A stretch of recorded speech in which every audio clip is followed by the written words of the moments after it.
This is the biggest hurdle for so many people. I mean, for a huge number of aspiring students out there, something like 90% of them, their only real computer is their phone. And because of that, their journey into hacking often stops before it even gets a chance to begin. But today we're going to smash that barrier to pieces. Okay, here's our game plan. We'll start by talking about that hardware problem, then I'll introduce you to our solution, a little app called Termux. We'll get you set up and running your very first commands. And then, the fun part, we'll see it in action with some real-world examples. Finally, we'll wrap up with the most important part, the rules of the road and using these skills ethically. Right, let's just jump right into this big problem. It's something I hear about constantly, and for a lot of people who want to become ethical hackers, it's a genuine roadblock. This right here, this is the heart of the issue. It's this feeling that you need some expensive, dedicated rig just to learn. That without a beast of a laptop running a super specialized operating system, you're basically locked out of the club. Well, I'm here to tell you that's just not true anymore. And that brings us to the answer. An incredibly elegant, surprisingly powerful, and super accessible tool that literally puts a command line right in the palm of your hand. So what is Termux? In the simplest terms, it's an app for your Android phone that gives you a full-blown Linux terminal. You know all those commands you see in hacking tutorials like ls or cd?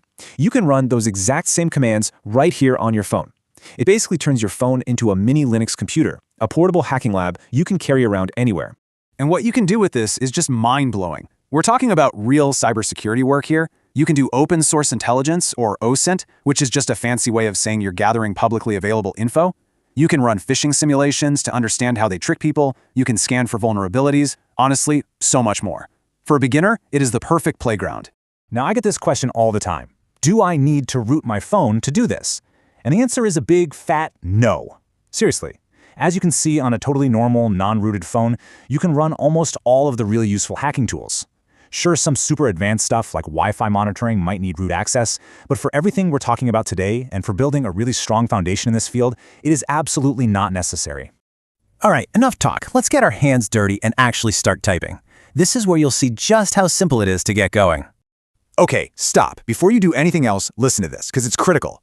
Do not, I repeat, do not download Termux from the Google Play Store. That version is ancient, and it's not supported anymore. You have to get it from a different app store called F-Droid, or you can go straight to the project's page on GitHub to get the real, working version. So, once you've got it installed, fire it up. The very first two things you need to do are run these commands. First up, apt update. That command basically checks all of its sources and makes a list of all the latest software available. Then, right after that, you're going to run apt upgrade. This is the part that actually downloads and installs all those new versions. Think of it like this. Update gets the new catalog, and upgrade orders all the new stuff from it. Okay, look at this table as your basic survival kit for the command line. These are the commands you are going to use all the time. PWD tells you where you are. LS shows you what's in the folder with you. CD lets you move somewhere else. MKRD lets you create a brand new folder. And clear, well, that one just cleans up the screen when it starts to look like a mess. Get these 5 down, and you're already on your way. And now for the really cool part. Let's see what this pocket-sized hacking lab can actually pull off with a couple of practical examples. So first up, let's look at a location tracking tool called Hound. The process is pretty simple. You use the git clone command to just copy the tools files from GitHub. Then you run its script, and boom, it spits out a special link. If you were to send that link to a target and they open it and agree to share their location, their exact coordinates get sent right back to your Termux screen. It's a fantastic way to see how social engineering can really compromise someone's privacy. Next up, phishing. Let's say you use a tool called PyPhisher. It lets you generate a really convincing fake login page in seconds. It even has templates, like one that offers 1,000 free Instagram followers.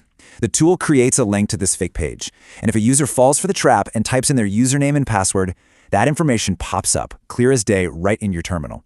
It's a powerful and kind of scary way to understand just how easily people's credentials can be stolen.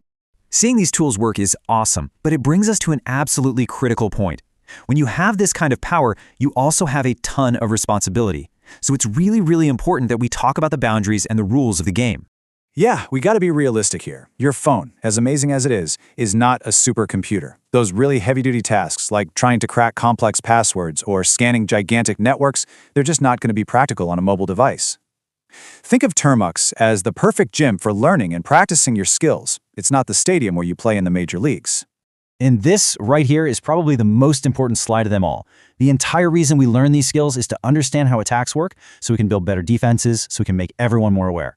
The goal is never, ever to cause harm.